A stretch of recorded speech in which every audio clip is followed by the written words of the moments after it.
느헤미야 2장 1절로 10절까지입니다. 자, 우리 함께 합동하십니다. 시작.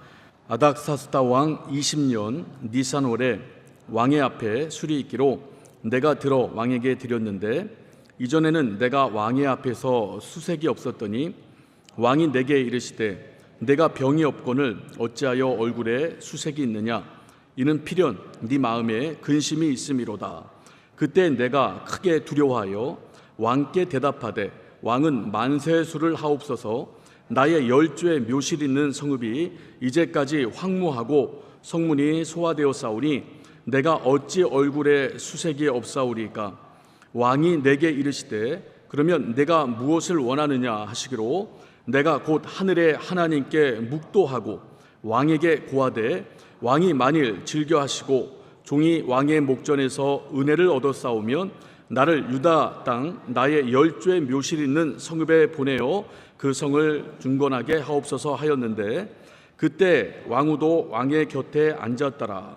왕이 내게 이르시되 내가 몇 날에 행할 길이며 어느 때에 돌아오겠느냐 하고 왕이 나를 보내기를 즐겨하시기로 내가 기한을 정하고 내가 또 왕에게 아뢰되 왕이 만일 즐겨하시거든 강서편 총독들에게 내리시는 조서를 내게 주사 저희로 나를 용납하여 유다까지 통과하게 하시고 또 왕의 삼림 감독 아삽에게 조서를 내리사 저로 전에 속한 영문의 문과 성곽과 나의 거할 집들을 위하여 들보 제목을 주게 하옵소서 하매 내 하나님의 선한 손이 나를 도우심으로 왕이 허락하고 군대 장관과 마병을 보내어 나와 함께 하게 하시기로 내가 강서편에 있는 총독들에게 이르러 왕의 조서를 전하였더니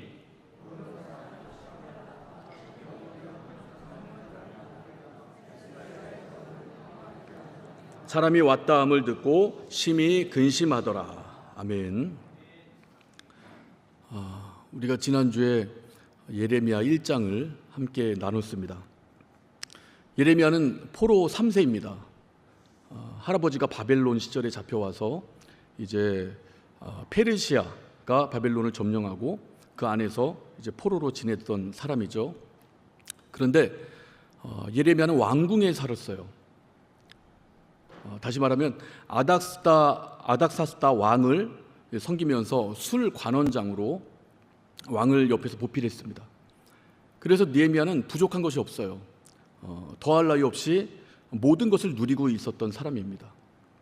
그런 그에게 어느 날 한 사건이 벌어집니다. 유다에서 동생 하나니가 찾아와요. 그리고 유다의 소식을 전해줍니다. 그 소식이 상당히 비보예요. 그 예루살렘에 있는 사람들이 환난을 당하고 능욕을 당하고 치욕 가운데 있다는 겁니다. 그리고 예루살렘 성은 폐허가 되고 그 성문은 계속 불타고 있다는 거예요. 이 비보를 이 느헤미야가 전해 듣고 수일 동안, 며칠 동안 계속 슬퍼합니다. 그리고 살아계신 하나님께 금식하며 기도하기 시작해요. 느헤미야 1장 5절로부터 느헤미야가 기도하는 장면 나옵니다. 저번 주에 다 들었지만 느헤미야는 하나님을 알고 있어요. 그러니까 하나님이 어떤 분임을 압니다. 하나님은 하늘에 계신 분이에요. 그리고 크십니다. 그리고 우리가 두려워할 수밖에 없는 하나님이에요. 그 하나님은 못할 것이 없죠. 인생과 다릅니다. 인생과 결 자체가 달라요. 차원이 다릅니다. 우리는 문제 앞에 굴복하지만 하나님은 어떤 문제도 하나님을 굴복시킬 수 없어요. 크고 놀라운 일을 행하시는 분입니다. 없는 것을 있는 것 같이 죽은 자를 산 자같이 부르시는 분이에요. 그걸 느헤미야가 말씀을 통해서 체험을 통해서 압니다. 그 하나님께 간구하는 거예요. 그리고 또 한 가지 하나님의 성품이 하나님은 언약하신 것을 반드시 지켜내는 분이십니다. 약속을 지키시는 분이에요. 언약을 떠났던 백성이라도 다시 돌아오면 그들을 외면하는 것이 아니고 그들을 긍휼히 여기십니다. 그리고 하나님께서 언약해 주신 부분을 이루어 주신다 이 말이에요. 이 부분을 느헤미야가 압니다. 그 부분을 인정하고 시인하면서 막 기도하는데 기도의 포문을 어떻게 열어요? 기도의 포문을 회개로 열어요. 자기 죄를 회개합니다. 진정성 있게, 진실하게. 근데 자기 죄만을 회개하는 게 아니에요. 민족의 죄, 나라의 죄, 이스라엘 모든 자손들의 죄, 그리고 아비의 죄까지 자기가 다 끌어안습니다. 마치 예수 그리스도처럼. 이건 하나님의 마음을 주신 거죠. 여러분, 사람에게서 이런 마음이 우러나올 수가 없어요. 사람은 이건 죄를 회피합니다. 이건 네 죄고 나는 이 죄와 상관없어. 이것이 사람의 심성이잖아요. 하나님께서 그 마음을 느헤미야에게 부어주신 거예요. 그 모든 민족의 죄를 끌어안고 회개합니다. 그리고 하나님의 말씀을 붙들고 기도해요. 언약을 지키시는 하나님, 그 하나님께 언약을 고백하는 겁니다. 하나님, 이 말씀 하나님이 하신 말씀 아닙니까? 하나님의 이름에 명예를 걸고 하신 말씀 아닙니까? 이 말씀으로 내가 간구합니다. 하나님 응답하여 주세요. 그러니까 하나님의 약점을 제대로 건들면서 기도하는 겁니다. 그리고 기도가 더 깊어지면서 이제 구체적으로 기도를 합니다.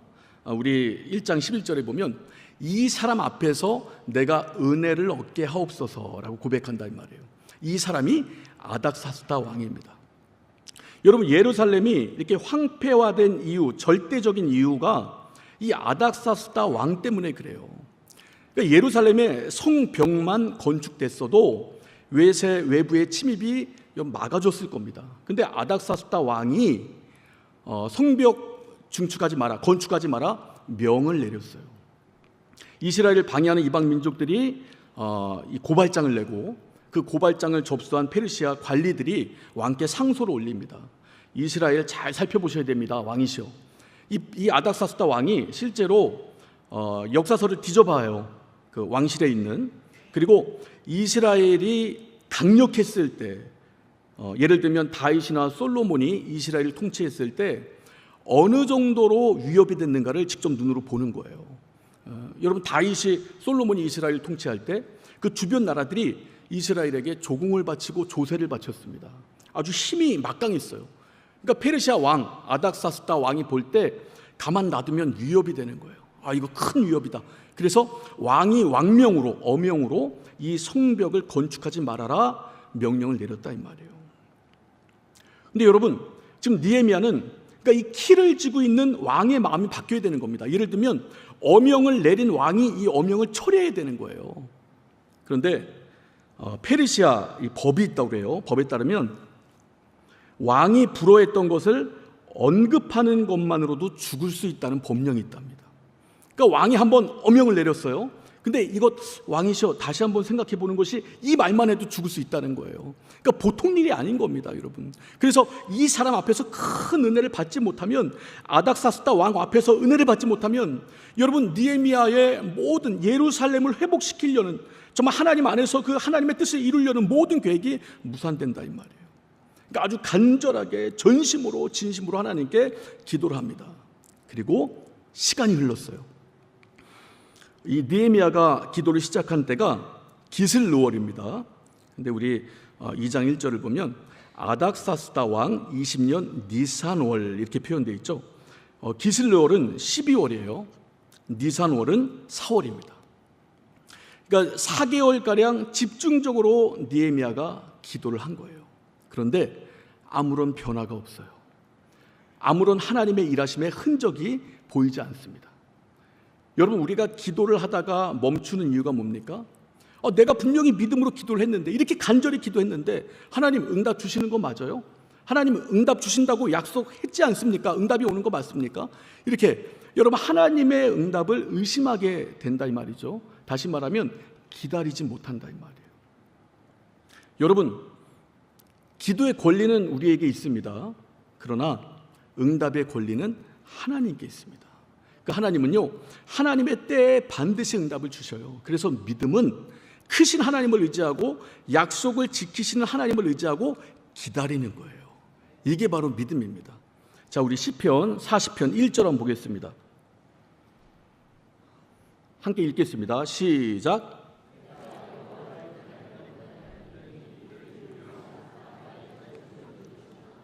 자, 시편 기자가 고백하죠. 여호와를 기다리고 기다려요. 그러니까 오랫동안 기다렸다는 겁니다. 오랫동안 기도했다는 거예요. 힘들었겠죠. 근데 어느 순간 하나님의 때가 되니까 하나님께서 귀를 기울이사 나의 부르짖음을 어떻게 해요? 들으셨도다. 하나님은 들으시는 분이에요. 그리고 40편 2절 이렇게 고백합니다. 나를 기가 막힐 웅덩이와 수렁에서 끌어올리시고 내 발을 반석 위에 두사 내 걸음을 경고케 하셨도다. 이 웅덩이는 수렁은 내 힘으로 못 올라와요. 절대로. 그런데 하나님께서 큰 손으로 나를 끌어올리신다 이 말이에요.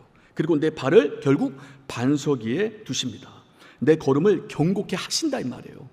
그러니까 하나님의 때가 됐을 때 믿음의 기도로 기다린 자에게 우리 하나님은 반드시 역사하십니다. 하나님의 방법대로 크고 놀라운 인생이 깨닫지 못하고 상상도 못했던 크고 놀라운 방법으로 하나님은 반드시 일하신다 이 말이에요. 자, 이제 느헤미야에게 드디어 때가 왔습니다. 자, 우리 1절을 보면 아닥사스다 왕 20년 니산월에 왕의 앞에 술이 있기로 내가 들어 왕에게 드렸는데 이전에는 내가 왕의 앞에서 수색이 없었더니. 자, 왕을 섬기는 직분이죠. 그래서 여느 때처럼 왕 앞에서 이렇게 술을 먼저 맛봤겠죠. 독이 있는가 확인해야 되니까. 그리고 왕에게 술을 따랐습니다. 그런데 이전에 없었던 수색, 얼굴에 근심의 빛이 여러분 비춰진 거예요. 그러니까 느헤미야가 기도는 하지만 예루살렘 사람들이 계속 걱정되죠. 그리고 이 성벽 문제 언제쯤 재건될까? 이 하나님의 손이 빨리 임해야 될 텐데 이런 근심이 여러분 자기도 모르게 낯빛에 확 베어든 겁니다. 근데 왕도 보통 사람이 아닌 거예요. 그 위치까지 갈 정도면 사람을 아는 겁니다. 자, 2절 보면 왕이 내게 이르시되 네가 병이 없거늘 어찌하여 얼굴에 수색이 있느냐? 이는 필연 내 마음에 근심이 있음이로다. 그때 내가 크게 두려워하여. 여러분, 왕 앞에 근심을 내어 비친 겁니다. 왕이 그걸 발견한 거예요. 여러분, 이 느헤미야는요 술 맡은 관원장입니다. 다시 말하면 왕의 목줄을 잡고 있는 사람이에요. 그러니까 이 사람이 땀만 먹고 술에 독을 타면 왕은 끝장나는 거잖아요. 근데 얼굴에 근심이 있어. 그 왕은 여러 가지로 의심스러운 생각을 해볼 수 있는 겁니다. 아니, 얘가 술에 독을 탔나? 누구한테 매수됐나? 나를 시해하려고 하나? 이런 별의별 생각을 다 하게 만든다 이 말이에요. 그리고 그 아닥사스다 왕을 역사가들이 기록을 해놨는데요, 상당히 이 고집이 셌다고 그래요. 그리고 감정에 휘둘리는 스타일이라고 합니다. 포악하고 개팍한 왕이라는 거예요. 그러니까 여러분, 느헤미야는 비서실장 격이에요. 왕을 근거리에서 모신다 이 말이에요. 어떤 경우는 안 받겠습니까? 예를 들면 이 페르시아 역사를 보면요, 왕 앞에 굳은 표정을 지은 사람이 있었는데 신하 중에 불길하다고 죽인 사례도 있었답니다. 그러니까 이건 근심 정도가 아니고 얼굴이 굳어 있는 거예요. 그러니까 만면에 미소를 띠고 왕을 맞이해야 되는 겁니다. 왕은 신적 존재니까. 근데 왕 앞에서 얼굴이 굳어버린 거예요. 야, 저 얼굴이 굳어 있네. 데려다가 죽여라. 이렇게 한마디면 죽는 겁니다. 그러니까 비서실장으로서 여러 경우를 보는 거예요. 야, 쟤는 얼굴이 저렇게 생겼냐? 죽여라. 쟤는 머리를 안 잘랐네? 죽여라. 쟤는 왜 기침하지? 죽여라. 이런저런 경우를 다 보는 겁니다. 그런데 내가 지금 이 잠깐 동안 얼굴에 근심빛을 노출했어요. 그러니까 그것을 왕이 발견했습니다. 그러니까 느헤미야는 엄청나게 두려워하는 거예요. 이 포악한 왕이, 이 감정에 휘둘리는 왕이, 개팍한 왕이 나에게 어떤 처분을 내릴까? 막 두려운 겁니다. 근데 두려운 가운데서도 하나님께 기도를 했던 사람이기 때문에 왕에게 아주 지혜롭게 대답을 합니다. 자, 3절 보면 왕께 대답하되 왕은 만세수를 하옵소서. 나의 열조의 묘실에 있는 성읍이 이제까지 황무하고 성문이 소화되어 싸우니 내가 어찌 얼굴에 수색이 없사오리까. 그러니까 얼굴에 수색이 잠깐 동안이라도 있었던 이유를 설명합니다. 나의 열조의 묘실에 있는 성읍이 황무해졌어요. 황폐해졌어요. 그리고 성문이 계속 불타고 있습니다. 왕이시여, 그래서 내가 잠깐이나마 이 사건 때문에 얼굴에 수색이 있었습니다. 근데 여러분, 이 문장을 보면 느헤미야는 예루살렘이라는 표현을 하지 않습니다. 성벽이라는 표현을 하지 않아요. 성문이라는 표현을 하지 않고요, 열조의 묘실이라고 이렇게 표현을 합니다. 열조의 묘실은요, 말 그대로 조상들을 묻어둔 무덤이에요. 여러분, 페르시아는요 죽은 조상을 섬기는 예법 문화가 상당히 발달했던 나라였답니다. 그러니까 우리나라와 비슷한 거예요. 우리나라 죽은 조상을 잘 섬기죠. 제사를 지냅니다. 그러면 그 제사를 받은 죽은 조상이 후손들에게 복을 내린다고 믿는다 이 말이에요. 그런 문화가 이 페르시아에게도 있는 겁니다. 왕도 페르시아 사람이니까 왕을 최대한 자극하지 않는 거예요. 예? 왕이 공감할 수 있도록 왕의 문화권에서 왕이 느낄 만한, 공감할 수 있을 만한 내용을 꺼내서 이렇게 이야기를 합니다. 근데 여러분, 왕은요 모든 걸 다 알죠. 자기 목줄을 쥐고 있는 느헤미야가 출신 성분이 어딘지 모르겠습니까? 예루살렘이잖아요. 그러면 자기 성읍을 얘기할 때 예루살렘이구나, 예루살렘 성벽을 내가 짓지 말라고 했는데 이것 때문에 얘가 고민하는구나, 이 정도 안다 이 말이에요. 왕이죠, 여러분. 다 안다 이 말이죠. 그러니까 이 짧은 대화 가운데 어떤 느헤미야와 안녕 느헤미야와 이 왕 가운데 막 수싸움이 이루어지는 거예요. 그리고 이제 왕이 이렇게 말합니다. 4절을 보면 왕이 내게 이르시되 그러면 네가 무엇을 원하느냐. 여러분, 갑자기 왕이 이렇게 물어봐요. 야, 그러면 네가 뭘 원하는 거야? 네가 원하는 게 뭐냐? 이렇게 물어봅니다. 이게 한마디로 절호의 기회로 받아들일 수도 있지만 여러분, 자칫 잘못하면 절체절명의 위기가 될 수도 있습니다. 왕에게 말 한 번 잘못하면 자기가 죽을 수도 있다 이 말이에요. 그래서 느헤미야는 바로 대답하지 않습니다. 여기 보면 곧 하늘에 하나님께 묵도하고 하늘이 하나님께 기도한다 이 말이에요. 그 짧은 순간에. 여러분, 기도하는 사람들의 특징은요, 이 갈등의 시기에, 그리고 위험의 순간에, 어떤 선택의 기로에 하나님 앞에 기도합니다. 왜냐하면 내 감정과 내 생각과 내 지식보다 더 뛰어난 분이 하나님이시니까, 가장 크시고 놀랍게 일하실 분이 하나님이시니까 그 짧은 순간에도 하나님께 기도한다 이 말이에요. 자, 여러분, 느헤미야가 뭐라고 기도했을까요? 4개월 동안 기도 제목이 있었잖아요. 하나님, 이 사람 앞에서 내가 큰 은혜를 받게 도와주세요. 그 짧은 순간에 느헤미야는 하나님께 기도하고 대답합니다.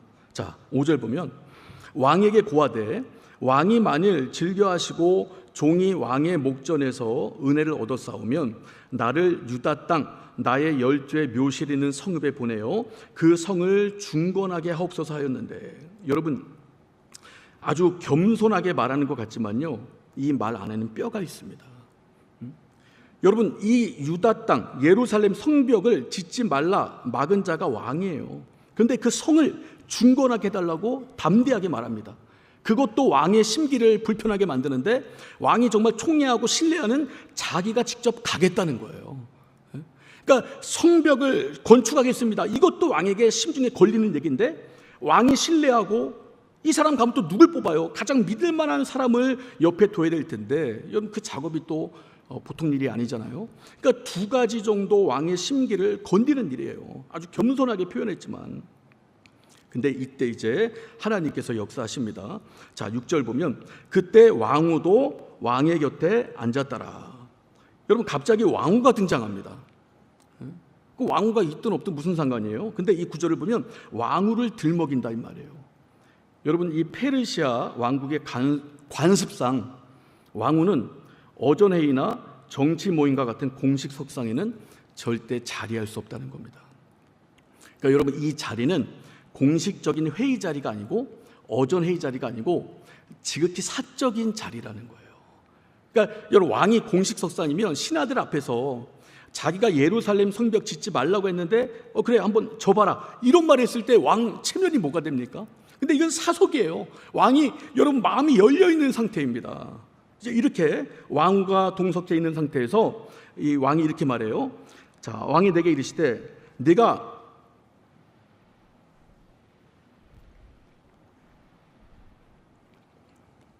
몇 날에 행할 길이며 어느 때에 돌아오겠느냐. 자, 여러분, 2가지를 허락하는 거예요. 그래, 가서 건축해라. 그리고 네가 가서 건축해라. 이 2가지를 다 허락하는 겁니다.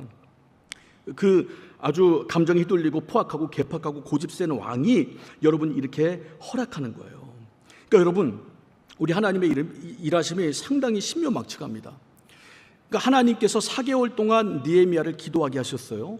근데 하나님의 때에 하나님이 일하시는데 참 신기하죠. 여러분, 느헤미야의 어떤 근심된 표정을 왕이 읽지 않았다면 여러분, 느헤미야는 이 말을 꺼낼 포인트를 잡지 못해요. 절대 꺼내지 못했습니다. 근데 이 느헤미야의 실수 같은 근심을 드러낸 그 수색이 가득한 얼굴 때문에 왕이 물어봤고, 또 여러 가지로 이렇게 대답할 수 있는 그 기회가 주어졌는데, 상황도 이 공식적인 자리가 아니고 비공식적인 사석, 왕과 동참해 있는, 왕이 마음이 열릴 만한 상황 가운데 하나님이 정말 이런 일을 벌인다 이 말이에요. 그러니까 우리 하나님이 얼마나 디테일하십니까? 하나님의 일하심이. 제가 전도사 때 예배당에서 설교를 했어요. 근데 설교를 하다가 헤맸습니다. 맥을 놓쳤어요. 그래서 이 말 저 말 생각나는 말 다 했습니다. 그리고 설교를 끝냈습니다. 여러분, 설교자들이 설교를 잘못했을 때 전문 용어로 죽을 썼다 이렇게 말을 합니다. 완전히 죽을 썼어요. 근데 어떤 분이 와서 은혜 받았다는 거예요. 저는 그냥 이 전도사 불쌍해서 용기 주나 보다 했는데, 제가 이렇게 막 헤맬 때 했던 말 하나하나를 그분이 기억해내면서 저한테 알려주면서 이 말에 은혜 받았다는 거예요. 저 깜짝 놀랐습니다. 나는 실수라고 여겼던 부분을 통해서 하나님이 일하시는 거예요. 그러니까 여러분, 하나님의 일하심은 신묘막측해요. 우리가 도저히 상상할 수 없습니다. 우리는 실수 같아요. 우리는 잘못한 것 같아요. 이 상황에, 이 분위기에 될까 싶은데 하나님은 하나님의 방법대로 일해 가신다 이 말이죠.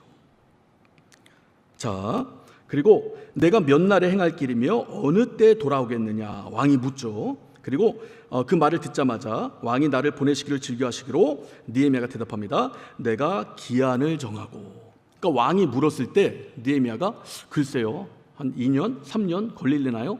이렇게 애매모호하게 대답할 수 있는데, 느헤미야는요 기한을 딱 정합니다. 내가 언제 갔다 언제 돌아오겠습니다. 여러분, 이 말은요 느헤미야가 4개월 동안 기도만 한 게 아니라는 거예요. 기도하는 중에 하나님 주신 지혜로 여러분 계획을, 플랜을, 시뮬레이션을 정확하게 본인이 갖고 있었던 겁니다. 하나님께서 길을 열어주실 때 왕이 이렇게 말하면 이렇게 대답해야지, 왕이 이런 식으로 나에게 길을 열어주면 내가 이 계획을 갖고 철저하게 이렇게 행해야지, 이런 모든 것들을 여러분 4개월 동안 기도하면서 계획을 했다는 겁니다. 그래서 여러분, 기도만큼 중요한 게 하나님 앞에서 내가 할 일을 철저하게 하는 거예요. 자, 그럼 7절은 더 기가 막혀요. 내가 또 왕에게 아뢰되 왕이 만일 즐겨하시거든 강서편 총독들에게 내리시는 조서를 내게 주사 저희로 나를 용납하여 유다까지 통과하게 하시고. 그러니까 여러분, 페르시아에서 이 유대는요 서쪽으로 1200km 떨어져 있습니다. 중간에 유프라테스 강이 있어요. 그리고 그 1200km 유다까지 가는 길, 예루살렘까지 가는 길에 수많은 지역들을 다스리는 총독들이 있다 이 말이에요. 여러분, 이 관문을 통과하는 게 쉬운 일이 아닙니다. 그래서 이 관문을 잘 통과할 수 있도록 왕의 친필이 담긴 조서를 달라고 얘기를 하는 거예요. 이것도 4개월 동안 기도하면서 여기까지 생각해 놓은 겁니다. 여러분, 철저하게 기도하면서 이 부분까지 확실히 계획을 세워 놓은 거예요. 더 기가 막혀요. 8절 보면 또 왕의 삼림 감독 아삽에게 조서를 내리사 저로 전에 속한 영문의 문과 성곽과 나의 거할 집을 위하여 들보 제목을 주게 하옵소서 하며. 그러니까 내가 가서 필요한 물품, 재료가 뭔지를 다 알아놓은 겁니다. 여러분, 성문, 문 만들 때, 성곽 만들 때, 또 나의 거할 집을 만들 때 제목, 나무가 필요하다 이 말이에요. 그래서 이 아닥사스다 왕의 살림을 감독하는 자가 누군지까지 알아둔 거예요. 이 사람이 아삽이구나. 그러니까 왕이시여, 이 아삽에게 명해서 이 성문을, 또 성곽을, 나의 집을 지을 수 있는 제목까지 주게 하소서라고 왕에게 고한다 이 말이에요. 여러분, 왕 앞에서 막 두려워 떨던 사람이 맞습니까? 하나님께 기도했던 사람이기 때문에 여러분, 왕이 기회를 줄 때 이건 왕이 준 기회가 아니고 하나님이 주신 기회구나 하고 자기가 모든 것을 말한다 이 말이에요. 그리고 4개월 동안 기도만 했던 게 아니고 모든 것을 철저하게 아주 하나님 주신 지혜 안에서 다 계획해 놓은 거예요. 근데 여러분, 이제 하나님이 역사하시는데 여기까지는 느헤미야가 왕에게 부탁하는 거예요. 근데 부탁하지 않은 것을 왕이 느헤미야에게 선물처럼 줍니다. 9절 보면 군대 장관과 마병을 보내어 나와 함께 하게 하시기로. 그러니까 왕이요, 그래, 내가 예루살렘까지 가는 길에 내가 군대 장관 붙여줄게. 그리고 마병을 붙여줄게. 여러분, 이 왕의 근위대, 친위대를 말하는 거예요. 그러니까 이 각각의 총독들이 다스리는 그 관문을 가는데요, 이 총독들도 어마어마한 권세자들이죠. 근데 느헤미야가 가는 길에 이제 뭐가 붙어요? 근위대가 붙고 왕의 근위대에 깃발이 붙는다 이 말이에요. 그러니까 아닥사스다 왕, 페르시아 황제 이름이 박혀진 이 깃발이 붙는데 여러분 어느 누가 방해할 수 있겠습니까? 그러니까 시온의 대로가 열리는 거예요. 하나님의 엄청난 역사가 여러분 느헤미야에 가는 길에 이루어지는 겁니다.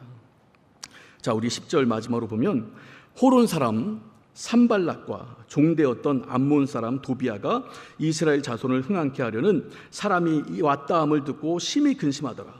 여러분 이 산발락이라는 사람과 이 도비아라는 사람이 여러분 예루살렘을 가장 괴롭혔던 사람들입니다. 이 사람들 때문에 예루살렘 성이 황무화됐고 또 성이 불탔고 예루살렘 사람들이 계속 환난을 당하고 어려움을 당하고 난관에 봉착했었다 이 말이에요. 근데 이 사람들이 느헤미야가 온다는 이야기를 듣고 어떻게 합니까? 근심을 하는 거예요.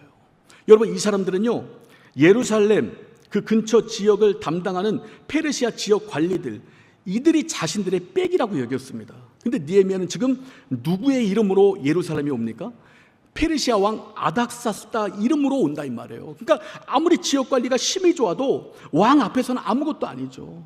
그 왕의 이름으로 가는데 느헤미야는 그 왕을 의지하는 자가 아니에요. 여러분 그 왕의 마음을 움직이는, 보이지 않지만 살아계신 역사를 온전히 나타내는 하나님의 능력을 가지고 간다 이 말이에요. 자, 우리 잠언 21장 1절 한번 보겠습니다. 잠언 21장 1절입니다. 자, 우리 함께 읽겠습니다. 시작. 왕의 마음이 여호와의 손에 있음이 마치 보의 물과 같아서 그가 임의로 인도하시느니라. 자, 여러분 왕의 마음이 누구 손에 있어요? 하나님 손에 있다는 거예요. 절대 권력자, 무소불위의 아주 무서울 것이 없는 자, 자기 말 한마디면 법 위에 그 명령이 이루어지는 자. 그런데 그 위에 하나님의 손이 있다는 겁니다. 그래서 보의 물과 같아서 마치 저수지에 철렁철렁 쌓여있는 가득한 물과 같다는 거예요. 여러분 농부가 어느 시기에 어느 때 어느 방향으로 물기를 낼지 농부가 결정을 하죠. 그래서 자기가 원하는 방향으로 물기를 낼 때 여러분 그 물기를 따라서 물이 막 철렁철렁 흘러간다 이 말이에요. 마찬가지예요.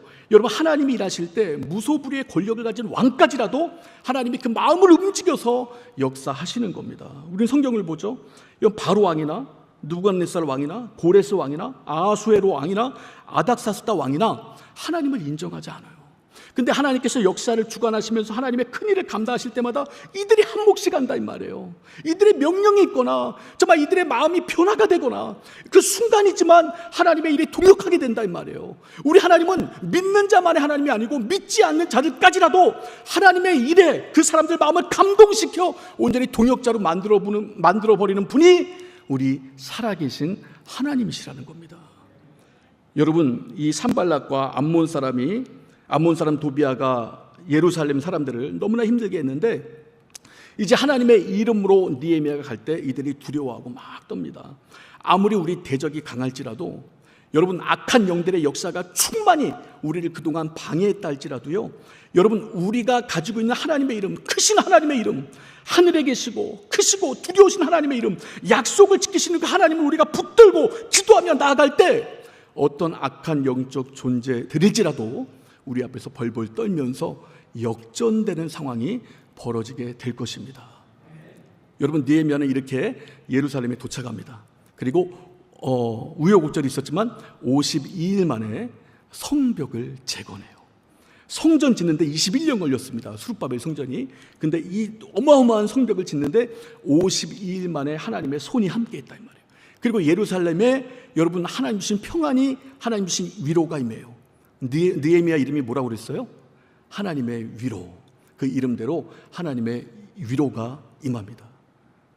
할렐루야. 자, 우리 찬양대는 올라와 주시고요. 여러분 우리가 잘 아는 목사님이 계십니다. 손양원 목사님. 이분 두 아들 동인 동신 순교하죠.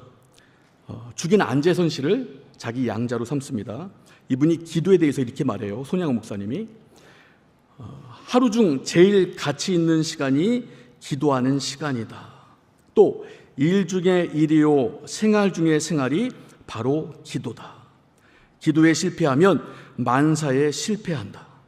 개인적으로 기독교회의 실패가 기도에 있고 기독교회의 흥망이 기도에 있으니 실로 기도 여하에 있다. 우리 목사님은 오 주여 나에게서 모든 힘을 빼앗아 갈지라도 기도하는 힘 하나만은 남겨주소서라고 절규했던 사람이었습니다. 그에게서 기도는 영적 전쟁에서 승패를 가름하는 영적 전투였습니다. 그리고 우리 목사님은 기도하는 사람이 되자라는 제목의 설교에서 자신은 기도로 살다가 기도로 인생을 마치고자 한다라고 선언했습니다. 그의 선언대로 그는 기도하다가 잡혀가 순교했습니다. 인민군들이 그를 체포하러 왔을 때 그는 교회당에서 기도하고 있었다고 합니다. 그는 피난을 가자는 주위 사람들의 권고를 기어이 뿌리치고 강대상 앞에 엎드려 기도하다가 체포되어 순교를 합니다. 여러분, 이런 핏부림의 증거들이 한국 교회에 있는 거예요.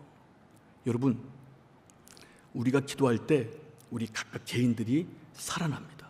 변화가 됩니다. 우리 개인들이 변화될 때요, 우리 교회가 변화되고 살아나요. 우리 교회가 변화되고 살아날 때요, 우리 교회를 이렇게 둘러싸고 있는 지역사회가 살아납니다. 이 지역사회가 살아날 때 우리 나라가 살아나는 거예요. 여러분, 우리 이 시간 찬양할 텐데요, 부흥이란 찬양을 할 겁니다. 이 수년 내에 우리 공동체 가운데 하나님의 역사, 우리가 상상도 못한 하나님만이 하실 수 있는 그 역사가 나타나 수년 내에 우리 공동체에도 부흥이 일어나게 하옵소서 하는 마음으로 이 찬양을 우리 하나님께 드리겠습니다.